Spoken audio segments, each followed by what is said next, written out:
University, biasa dipanggil Iza. Saya alumni 2015 Gontor Putri 1, alhamdulillah, dan sekarang berkuliah di Universitas Al-Azhar Kairo, Fakultas Kedokteran Umum. Subhanallah. Ya. Bisa saya mulai share screen ya, Ustaz?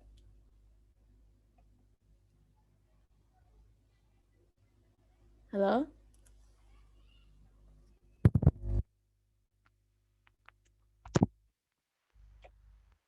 Halo?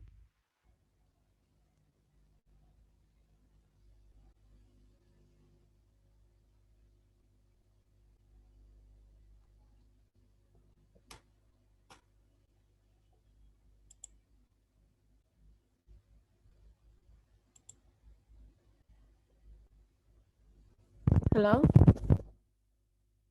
Halo? Halo, Assalamualaikum. Ustadz, bisa saya share screen?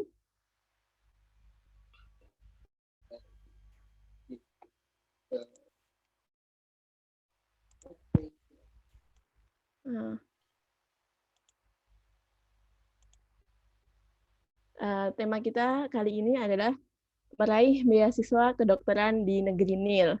Lebih khususnya yaitu untuk beasiswa kedokteran di Universitas Al-Azhar Kairo untuk program bachelor atau S1 di Indonesia setara dengan S1. Nah, pembahasan kita kali ini yang pertama adalah pembahasan tentang Mesir Al-Azhar.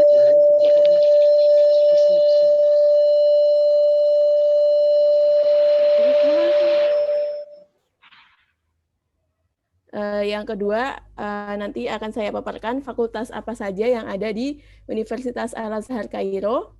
Kemudian nanti saya akan menjelaskan kedokteran di Al-Azhar University. Kemudian bagaimana persiapan untuk memasuki kuliah kedokteran, seputar beasiswa Al-Azhar, dan medical student life atau kehidupan pendidikan medis di Universitas Al-Azhar di Mesir. Dan yang terakhir nanti saya akan share beberapa tips meraih beasiswa kedokteran. Yang pertama adalah apa itu Mesir dan Al-Azhar Asy-Syarif sendiri. Negeri Nil atau yang biasa kita sebut dengan negeri Mesir, ini adalah negerinya yaitu beribu kotakan Kairo, berada di benua Afrika, berbataskan Laut Tengah di utara, Sudan di selatan, Libya di barat, dan Laut Merah di timur. Nah, negara Mesir sendiri ini memiliki julukan negeri Kinanah atau Ummul Bilad, ibunya negara-negara. Negeri Seribu Menara karena di sini banyak sekali menara-menara yang ada, baik itu menara masjid ataupun menara makam-makam orang besar. Ardul Anbiya karena di sini banyak sekali nabi-nabi yang diutus di tanah Mesir. Nah, kemudian apa itu Al-Azhar Asy-Syarif? Al-Azhar Asy-Syarif sendiri merupakan universitas tertua kedua di dunia. Letaknya di kota Kairo, dibangun sekitar tahun 970 Masehi oleh Panglima Besar Jauhar As-Sikli dari dinasti Fatimiyah. Penamaannya sendiri Al-Azhar, banyak sekali para sejarawan yang berbeda pendapat untuk penamaannya, namun semua sepakat Al-Azhar ini diambil dari nama putri baginda Nabi Muhammad SAW, yaitu Sayyidah Fatimatus Zahra, dari kata Az-Zahra dengan nama lain Al-Azhar. Kemudian Asy-Syarif yang berarti mulia.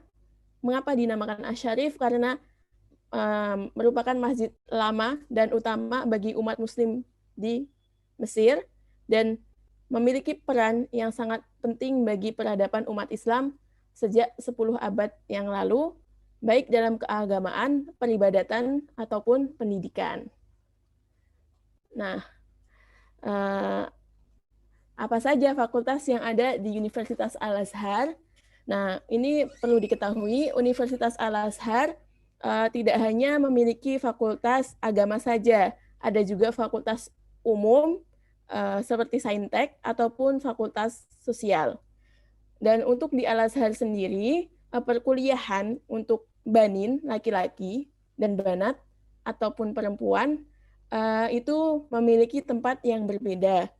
Untuk banin sendiri, untuk laki-laki itu memiliki 2 kampus, 1 kampus utama dan 1 kampus cabang. Sedangkan untuk perempuan atau banat hanya memiliki 1 kampus. Nah, untuk Fakultas Adabi atau di Indonesia lebih dikenal dengan Fakultas Sosial Humaniora, untuk laki-laki itu memiliki 9 fakultas dan untuk perempuan memiliki 3 fakultas. Sedangkan fakultas ilmi atau fakultas saintek itu untuk laki-laki ada 9 fakultas dan banat 5 fakultas. Fakultas apa saja? Mari kita bahas. Untuk kampus Banin. Nah, kampus Banin ini fakultas Adabi. Apa itu fakultas Adabi? Seperti saya jelaskan sebelumnya, yaitu adalah Fakultas Sosial Humaniora, di mana untuk memasuki fakultas ini seorang mahasiswa harus memiliki ijazah terakhir SMA dari jurusan IPS ataupun IPA. Nah, yang pertama ada Fakultas Syariah wal Qanun, Fakultas Hukum dan Undang-Undang. Di Fakultas Hukum dan Undang-Undang di sini terdapat 2 program studi, yaitu Fakultas Syariah Islamiyah, Hukum Islam, Syariah, dan Fakultas Syariah wal Qanun untuk Hukum Islam dan Hukum Internasional. Gitu. Kemudian Fakultas Usuluddin. Fakultas Usuluddin ini nanti ada penjurusan, itu ilmu Al-Quran dan tafsir, ilmu akidah, filsafat, dan juga ilmu dakwah. Dan juga hadis dan ilmu hadis. Kemudian Fakultas Lughah Arabiyah. Fakultas Lughah Arabiyah ini ada 2 jurusan, Fakultas Bahasa dan Sastra Arab, dan juga Fakultas Sejarah dan Sastra Arab.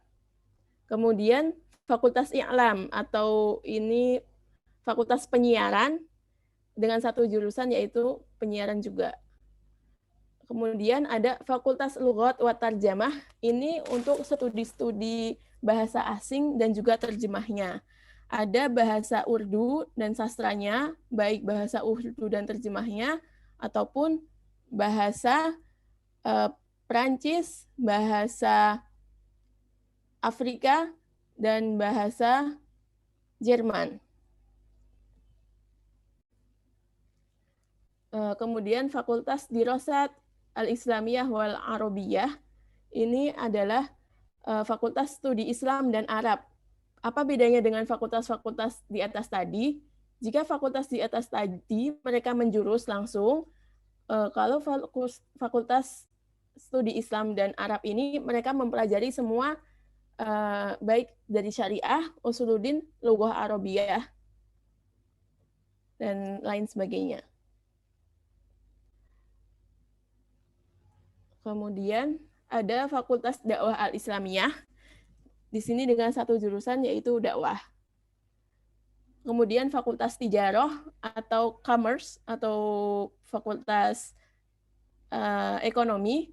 Di sini ada penjurusan yaitu akuntansi, manajemen dan bisnis, dan juga ekonomi Islam. Kemudian Fakultas Tarbiyah, keguruan dan pendidikan, sama seperti halnya di Indonesia. Jika Fakultas Tarbiyah mahasiswanya memasuki dengan ijazah IPS, maka mengambil pendidikan yang seperti pendidikan agama Islam, pendidikan sejarah, pendidikan geografi, pendidikan psikologi, dan lain sebagainya. Kemudian untuk ilmi atau jurusan saintek, sains dan teknologi. Nah, untuk memasuki kuliah ilmi ini berbeda dengan kuliah adabi. Yang ingin memasuki kuliah ilmi ini tentu memiliki kriteria tertentu, yaitu pertama ijazah harus lulusan dari SMA atau MA jurusan IPA, tidak bisa dimasuki oleh jurusan IPS. Begitu. Yang pertama ada Fakultas Kedokteran. Fakultas Kedokteran di sini untuk masa studinya sedikit berbeda dengan yang ada di Indonesia. Untuk studinya 5 tahun untuk mendapatkan gelar pendidikan dokter dan 2 tahun untuk koas dan internship. Kemudian Fakultas Kedokteran Gigi dan Fakultas Farmasi, ada juga Fakultas Teknologi dengan jurusan teknologi komputer dan jaringan, teknologi pembangunan kota, teknologi pertanian,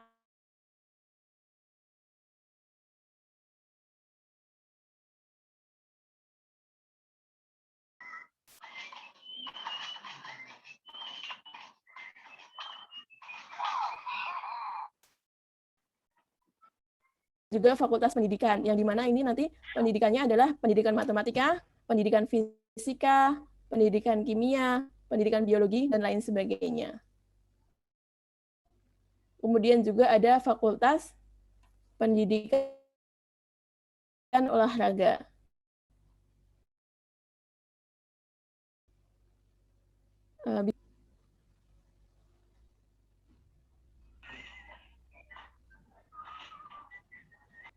Dan ada juga Fakultas Ilmu Sains.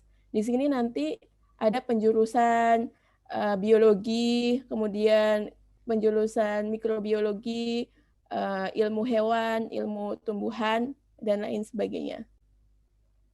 Untuk kampus Banat sendiri,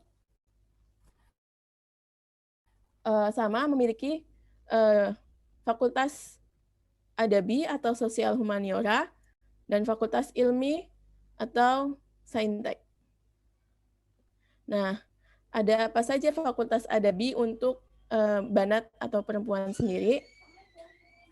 Yang pertama, Fakultas Adabi, yang pertama itu adalah Fakultas Dirasat Islamiyah wal Arabiyah. Nah, di sini ada Prodi Usuluddin, yang nanti penjurusannya sama seperti di Banin tadi, yaitu ada Akidah dan Filsafat, Ilmu Quran dan Tafsir, dan Ilmu Hadis dan Hadis. Kemudian ada program Syariah Islamiyah, ada program Syariah Islamiyah wal Qanun, ada juga program Sohafah wal I'lam atau broadcasting. Nah, kemudian ada Fakultas Humaniora. Di sini ada Prodi Humaniora sendiri. Di situ ada penjurusan psikologi, ada jurusan pendidikan, dan juga jurusan pendidikan anak usia dini. Prodi Bahasa dan Sastra Eropa dan terjemahnya, di sini ada 2 jurusan, yaitu jurusan Bahasa Jerman dan jurusan Bahasa Itali. Nah, untuk Prodi dan Bahasa Sastra Timur sendiri, ini nanti ada Prodi Bahasa dan Sastra Arab beserta terjemahnya, dan juga Prodi Bahasa dan Sastra Urdu beserta terjemahnya. Kemudian Prodi Pendidikan, baik pendidikan agama Islam, pendidikan bahasa Arab, pendidikan biologi, pendidikan geografi, pendidikan bahasa Inggris, dan lain sebagainya. Nah, kemudian ada juga Prodi Arsip, Perpustakaan, dan Pengetahuan. Ini seperti mempelajari tentang perpustakaan dan kearsipan. Kemudian Fakultas Tijaroh atau Fakultas Ekonomi, ada penjurusan Statistik, Manajemen dan Bisnis, dan juga Ekonomi Islam. Nah, untuk ilmi atau Fakultas Saintek, ada Fakultas Kedokteran Umum, Fakultas Kedokteran Gigi, Fakultas Farmasi, dan Fakultas Teknik. Fakultas Teknik sendiri memiliki jurusan arsitek, program dan jaringan komputer, dan kemudian Fakultas Sains ada mikrobiologi, ilmu hewan atau zoologi, ilmu tumbuhan, botani, fisika, fisika umum, matematika umum, dan juga mikrobiologi. Nah, sekarang saya akan memulai menjelaskan tentang Fakultas Kedokteran di Al-Azhar. Sebelumnya, mengapa mengambil Fakultas Kedokteran di Al-Azhar? Mungkin banyak orang yang bertanya-tanya, ke Al-Azhar, mengapa mengambil Fakultas Kedokteran? Padahal banyak sekali orang Indonesia yang ke sini mengambilnya adalah jurusan agama. Yang pertama adalah sistem pendidikan. Sistem pendidikan di sini berbeda di antara universitas yang lain. Dan juga mungkin jarang ditemukan di universitas-universitas yang ada. Yaitu adalah kurikulumnya yang tetap memasukkan pelajaran Islami dan hafalan Al-Quran bagi mahasiswa yang berstudi di dalamnya. Jadi meskipun kita belajar fakultas umum, meskipun kita belajar ilmu sains, kita tetap tidak boleh lupa ilmu agama dan juga hafalan Al-Quran kita. Yang kedua adalah pusat studi ilmu agama banyak ditemui di sini. Di sini sendiri untuk studi agama, pusat-pusat studi agama dan tempat-tempatnya banyak sekali bersebaran baik di dalam kota Kairo maupun di luar kota Kairo sendiri. Banyak sekali masyayikh atau ustadz-ustadz besar yang mengadakan halakoh-halakoh setiap harinya. Baik itu berpusat di Masjid Al-Azhar sendiri ataupun markas-markas, tempat-tempat utama yang biasanya syekh mengajarkan ilmu agama untuk murid-muridnya. Dan ilmu studi agama di sini juga bisa berstudi berdasarkan madhab-madhabnya. Jika seperti orang Indonesia memiliki madhab Syafi'i, maka bisa berguru dengan syekh yang juga memiliki madhab Syafi'i. Jika memiliki madhab Maliki, bisa berguru juga kepada syekh yang memiliki madhab Maliki juga. Seperti itu. Kemudian yang ketiga adalah perbedaan tempat perkuliahan untuk mahasiswanya.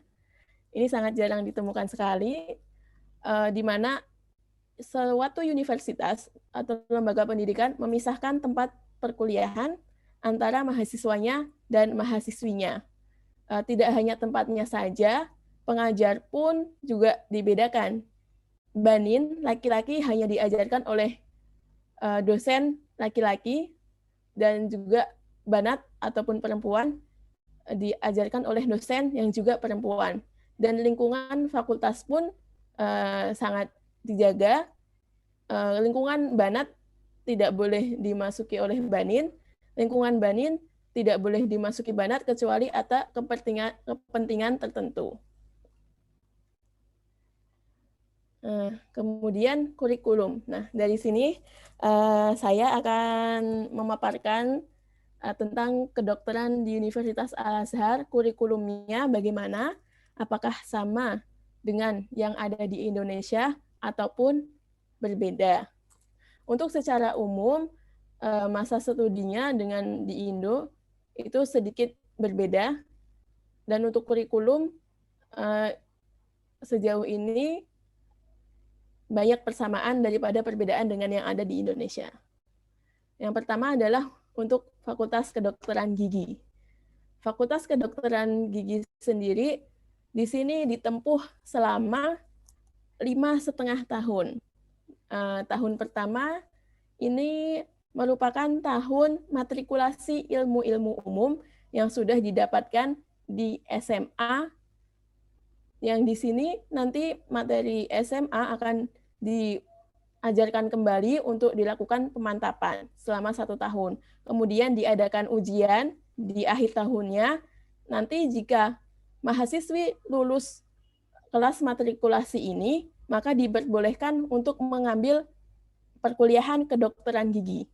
Apabila mahasiswi belum lulus matrikulasi ilmu SMA-nya, maka dianjurkan untuk mengulang 1 tahun lagi. Nah, untuk programnya sendiri, yaitu program yang masih lama milik Universitas Al-Azhar. 1 program persiapan tadi seperti yang saya jelaskan, kemudian 2 tahun program preklinik. Nah, di dalam program preklinik ini, mahasiswa akan belajar ilmu-ilmu dasar kedokteran dan juga ilmu-ilmu tentang kedokteran gigi. Nah, di sini lebih condong kepada materi teori dan beberapa praktek dasar. Nah, kemudian 2 tahun berikutnya adalah program klinik atau praktek keklinikan, di mana mahasiswa tidak hanya belajar tentang teori dan praktek praktis saja, tetapi juga nanti mahasiswa terjun langsung di klinik pengobatan dan pemeriksaan gigi milik Universitas Al-Azhar. Nah, di tahun ini mahasiswa akan diberikan apa saja keterampilan klinik yang harus dipenuhi dalam 2 tahun ini, dan kemudian nanti mengikuti ujian dan lulus untuk program pendidikan kedokteran gigi. Dan kemudian 6 bulan masa internship. Nah, di sini nanti mahasiswi kedokteran akan diberikan kesempatan untuk melatih lagi keterampilan kliniknya, baik di rumah sakit ataupun di klinik-klinik kesehatan gigi yang berada di kota Kairo maupun di luar kota Kairo. Nah, lulusan kedokteran gigi dari Universitas Al-Azhar sendiri nanti akan mendapatkan gelar MBDS, yaitu Medical Behavioral and Dental Surgery. Selanjutnya, saya akan menjelaskan tentang kedokteran umum. Apa bedanya dengan kedokteran gigi? Kedokteran umum sendiri memiliki masa studi yang lebih lama daripada kedokteran gigi, yaitu masa pendidikan selama 7 tahun. 5 tahun pertama itu masa kuliah dengan nama programnya Bachelor of Medicine and Surgery, dan kurikulumnya memakai Integrated Medical Program dengan 5 tahun masa kuliah. Nah, untuk program integrasi ini berbeda dengan program kedokteran gigi. Jika di kedokteran gigi, 1 materi akan diajarkan selama 1 tahun. Di kedokteran umum, kita mempelajari materi berdasarkan sistem tubuh. Misalnya, materi pertama kita sebut dengan modul pernafasan, maka di dalam 1 modul ini, kami akan belajar ilmu tatanan tubuh atau anatomi, ilmu kerja tubuh atau fisiologi, ilmu jaringan penyusun tubuh atau histologi, ilmu penyakit, ilmu farmakologi, dan lain sebagainya. Nah, untuk tahun selanjutnya 3 tahun masa kepanitraan klinis. Sama seperti halnya di Fakultas Kedokteran Gigi tadi, pada 3 tahun ini mahasiswi tidak hanya belajar teori dan praktek dasar saja, tetapi juga akan dilatih untuk mempersiapkan skill klinis ketika praktek di pusat kesehatan nanti. Kemudian 2 tahun masa pre-registration health officer program, atau seperti di Indo kita sebut koas.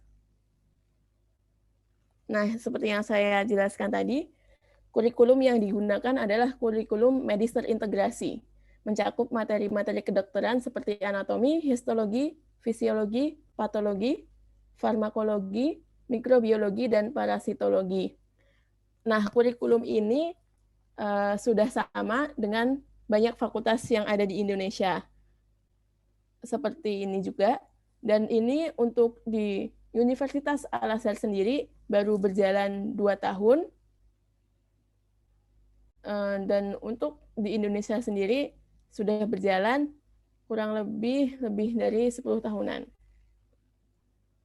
Nah, selain dari modul terintegrasi tadi, ada juga materi-materi lain yang diajarkan untuk mahasiswi yang tentunya berkaitan dengan Fakultas Kedokteran.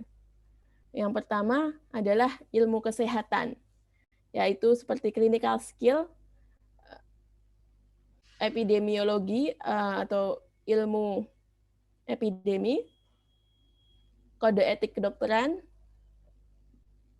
soft skill, dan lain sebagainya. Dan juga ada materi penunjang, terminologi kedokteran, bahasa Inggris, komputer, metodologi penelitian, dan biostatistika. Nah, yang tidak ada di universitas lain, tapi wajib diajarkan oleh dosen di Universitas Al-Azhar dan dipelajari oleh mahasiswanya. Yang pertama adalah pelajaran Islami.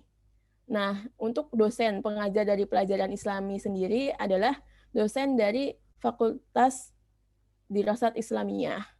Seperti apa pelajarannya?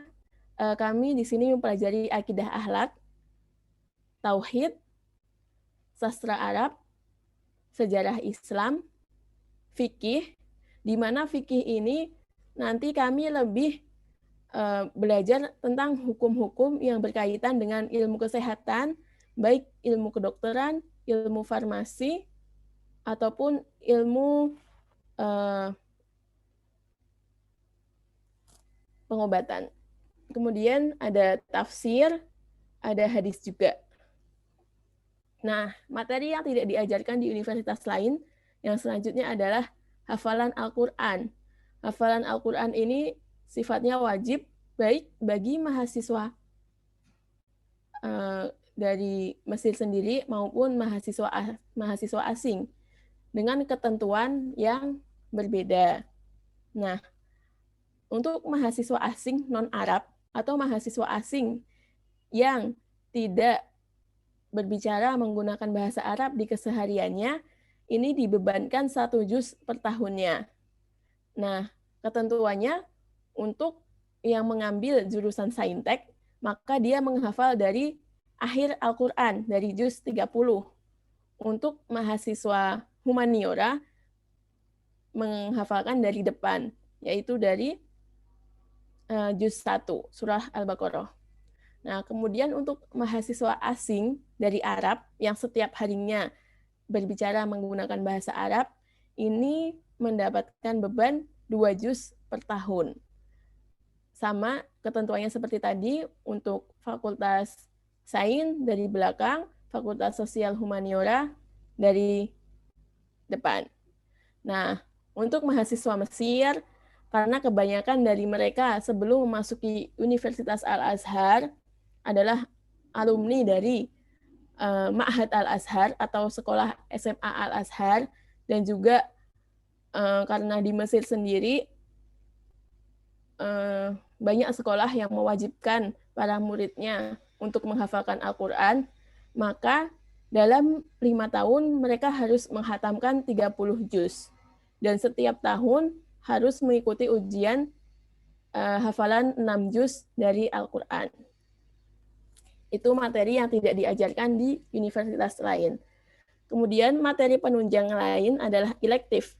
Di sini elektif adalah materi ekstrakurikuler, di mana materi ini akan melatih keterampilan, pola pikir, wawasan, dan pengembangan diri bagi mahasiswanya. Seperti high quality education, basic life support atau penanganan pertama pada kecelakaan, sport medicine, infection control, ada juga kesenian Islam, adab dan sastra Arab, stimulasi ujian TOEFL, dan stimulasi ujian USMLI atau penyetaraan kompetensi dokter yang sesuai dengan United States Amerika. Nah, berbeda dengan perkuliahan yang ada di Al-Azhar sebagaimana adanya, yaitu jika di Fakultas Adabi atau Sosial Humaniora ataupun fakultas lain kedokteran umum, setiap materi tidak memiliki beban SKS atau kredit semester tertentu, maka di Fakultas Kedokteran Umum sendiri memiliki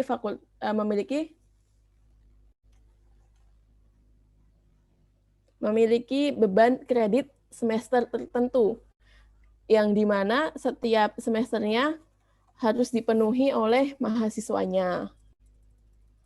Untuk perkuliahan sendiri sebenarnya di fakultas lain tidak diwajibkan kehadiran ataupun absensi, selama kita ketika ujian bisa menjawab soal, bisa mencapai nilai minimal yang diharuskan, maka kita bisa naik tingkat atau berpindah semester setiap tahunnya.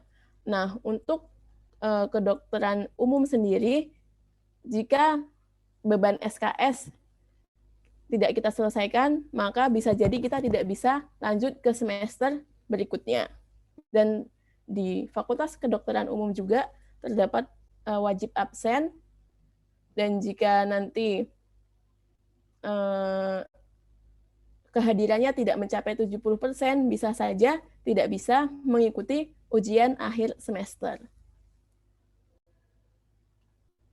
Nah, kemudian apa saja metode pengajaran dan penilaian yang dipakai di Universitas Al-Azhar, khususnya Fakultas Kedokteran? Yang pertama, untuk pengajaran ada interactive lecture atau perkuliahan interaktif, di mana di dalam suatu kelas dosen mengajarkan materi, mahasiswa menyimak, dan juga ada komunikasi antara dosen dan mahasiswa. Nah, kemudian ada practical lab training atau praktikum di lab.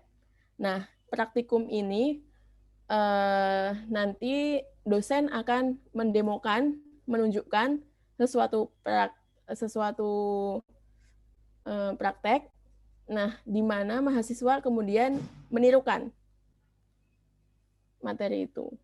Dan ada clinical skill lab training atau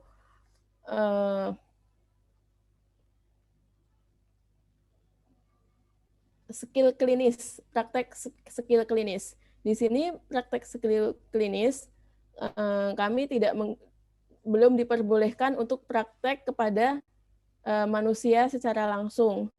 Untuk mahasiswi program pendidikan dokter menggunakan alat manekin. Nah, kemudian ada problem and case based learning, di mana di sini kelas diskusi. Mahasiswa akan diberikan satu kasus, yaitu satu kasus kesehatan seseorang, pemaparan penyakit, kemudian keberlangsungan penyakitnya bagaimana. Nah, nanti di sini mahasiswa diminta untuk mendiskusikannya, mencari pembahasan yang berkait dengan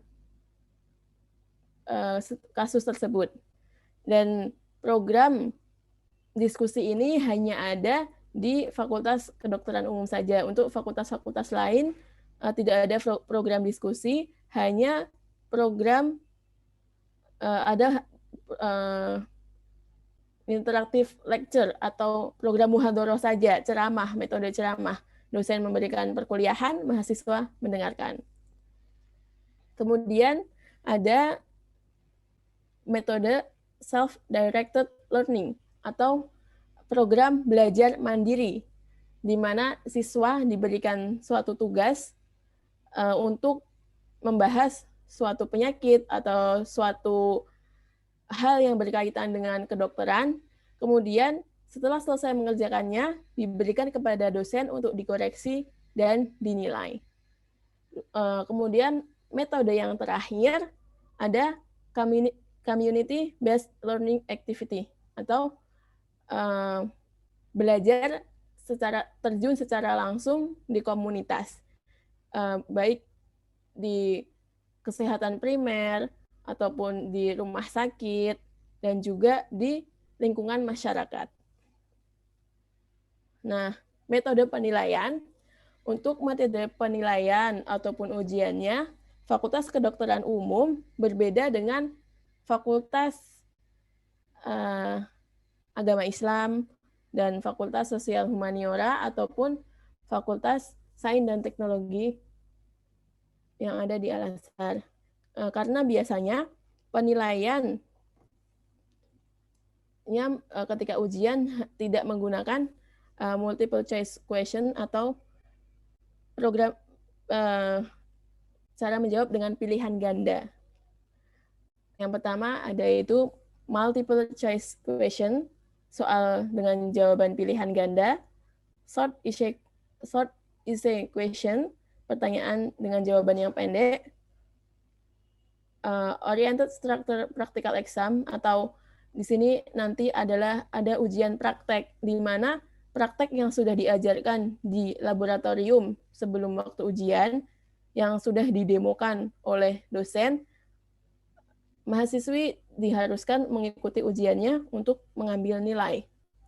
Kemudian, oriented structure clinical exam atau ujian praktek klinis. Di sini adalah ujian untuk praktek klinis, baik nanti ada cara bagaimana memasangkan infus, bagaimana ujian praktek cara memberikan suntikan, bagaimana praktek untuk melakukan pemeriksaan kesehatan umum untuk pasien. Dan kemudian yang terakhir ada portofolio atau tugas. Tugas ini baik tugas per kelompok maupun tugas per individual.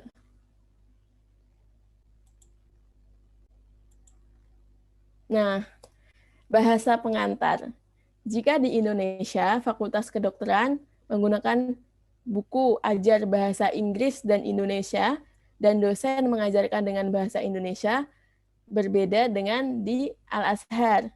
Bahasa pengantar yang ada, buku menggunakan tetap bahasa Inggris.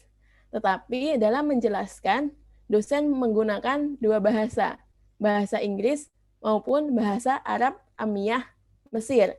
Berbeda dengan bahasa Fusha yang kita dengarkan seperti biasanya.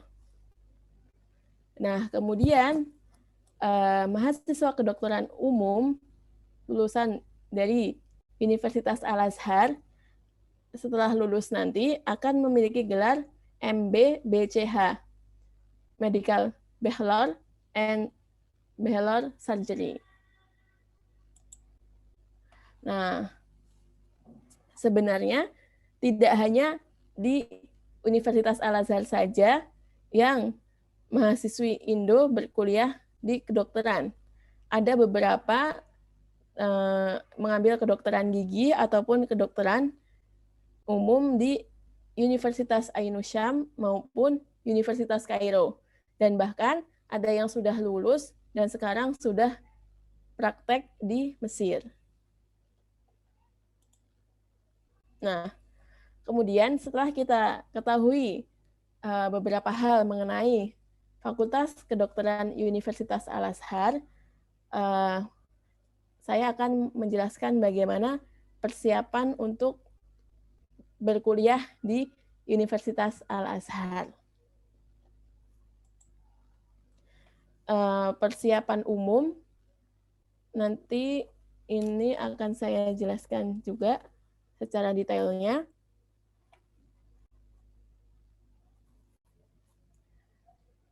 Pertama yaitu pasti kita harus memiliki niat, kemauan, tekad yang benar dan kuat. Yang kedua adalah ujian seleksi masuk perguruan tinggi Timur Tengah. Mengapa harus mengikuti ujian ini? Karena mahasiswa Indonesia yang ingin pergi berkuliah di Universitas Al-Azhar harus memasuki satu jalur yang sama, yaitu jalur Kementerian Agama, baik beasiswa maupun non-beasiswa. Nah, ujian seleksi masuk perguruan tinggi ini diadakan oleh Kemenak setiap tahunnya, bertempatkan di Universitas Islam Negeri yang tersebar di seluruh Indonesia dan juga di Pondok Modern Darussalam Gontor. Untuk ujiannya sendiri, ini biasanya diadakan ketika bulan Mei ataupun Juni. Nah, ini yang paling penting jika ingin memasuki fakultas umum, baik kedokteran umum, kedokteran gigi, farmasi, sains, kemudian teknologi, yaitu adalah mengetahui bahwa ijazah milik lembaganya sudah disetarakan dengan ijazah ilmi milik Tsanawiyah Al-Azhar Kairo atau SMA Al-Azhar. Mengapa demikian? Karena ini merupakan ketentuan khusus dari pihak universitas. Nah, ada beberapa lembaga di Indonesia sendiri yang sudah memiliki penyetaraan ini, yaitu pertama Pondok Modern Darussalam Gontor, yang kedua Pondok Pesantren Amanatul Ummah Surabaya, yang ketiga Pondok Pesantren Tazaka Pekalongan, dan yang keempat adalah Pondok Pesantren Darun Najah Jakarta. Kemudian jika nanti kita sudah lolos ujian seleksi masuk perguruan tinggi dan Timur Tengah melalui Kemenak, baru kita bisa melanjutkan pemberkasan yang ada di Indonesia. Pemberkasan pertama yaitu adalah melengkapi persyaratan yang ada, seperti halnya ijazah SMA jurusan IPA, kemudian SKCK dari kepolisian, kemudian pembuatan paspor, kemudian juga pengiriman surat keterangan kesehatan. Nah, semua berkas ini nanti akan dikumpulkan kepada pihak yang ada di Jakarta untuk diterjemahkan dan dilegalisir. Nah, penerjemah ini harus menggunakan penerjemah tersumpah negara, tidak boleh asal penerjemah. Kemudian beberapa dokumen seperti halnya ijazah SMA tadi harus dilegalisir di Kementerian Hukum dan HAM dan juga Kementerian Luar Negeri Indonesia. Kemudian selesai penerjemahan berkas dan pelegalisirkan berkas, maka berkas tersebut akan dikirim kepada pihak Muraqib Wafidin Al-Azhar atau pihak penerimaan mahasiswa asing. Begitu. Nah, pemberkasan di Mesir pemberkasan di Mesir sendiri ini agak sedikit rumit karena banyak sekali yang berbeda dengan pemberkasan untuk Fakultas Sosial Humaniora atau Fakultas Adabi. Pemberkasan yang pertama yaitu pengambilan berkas-berkas tadi dari panitia penerimaan mahasiswa asing.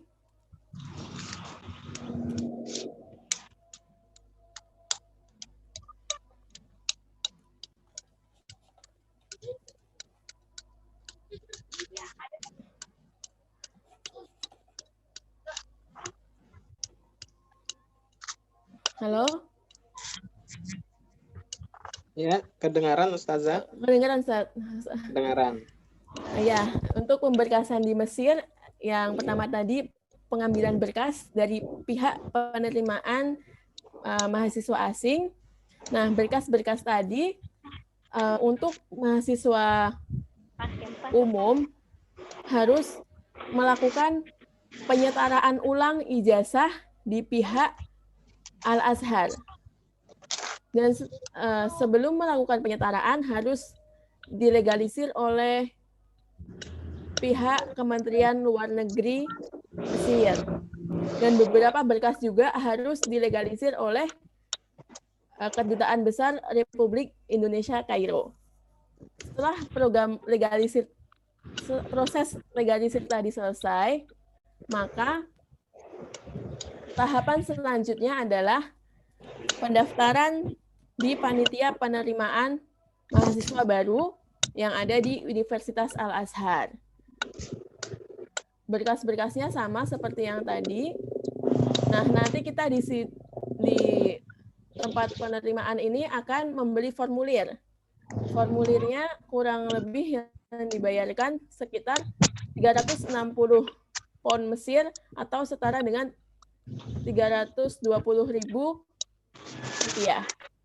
Nah, ada kriteria khusus untuk memasuki fakultas-fakultas umum yang ada di Universitas Al-Azhar sendiri.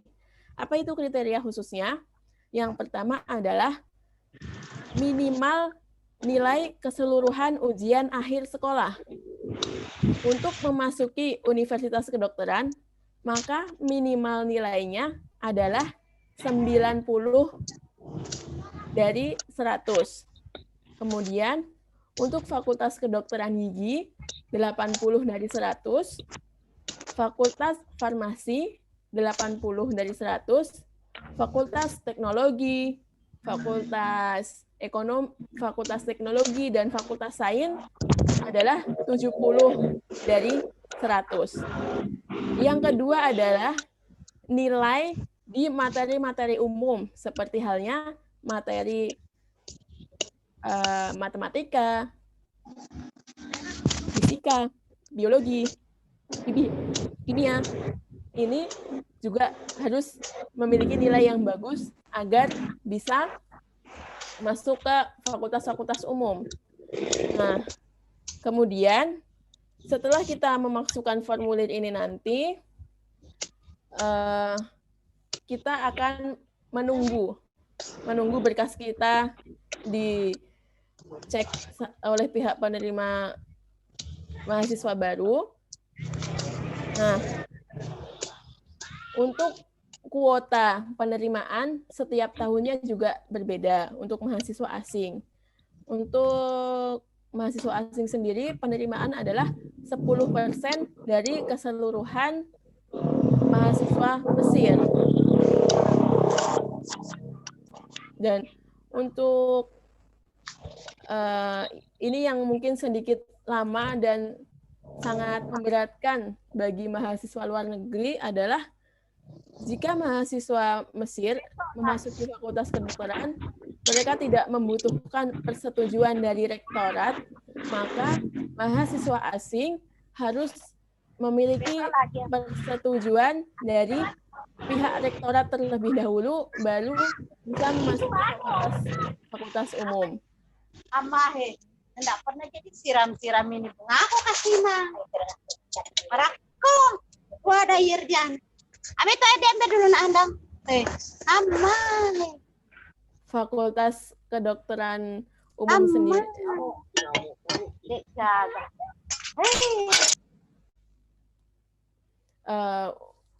Untuk Fakultas Kedokteran Gigi sendiri hanya menerima sekitar 12 mahasiswi, dan untuk Fakultas Kedokteran Umum sendiri hanya menerima sekitar 60 mahasiswi. Nah, untuk persetujuan dari pihak rektorat sendiri ini biasanya memakan waktu lama, bisa sampai 4 bulan lebih, 6 bulan lebih, bahkan 1 tahun. Angkatan saya sebelumnya itu 8 bulan persetujuan rektorat baru keluar, dan itu mengakibatkan keterlambatan mengikuti proses kuliah. Jadi yang harusnya bisa kuliah tahun ini, karena proses persetujuan itu belum turun, maka dia harus mengundur perkuliahannya di tahun berikutnya. Nah, kemudian setelah persetujuan rektorat ini turun, baru kita bisa melakukan pendaftaran ulang di fakultas masing-masing dan mengikuti proses perkuliahan.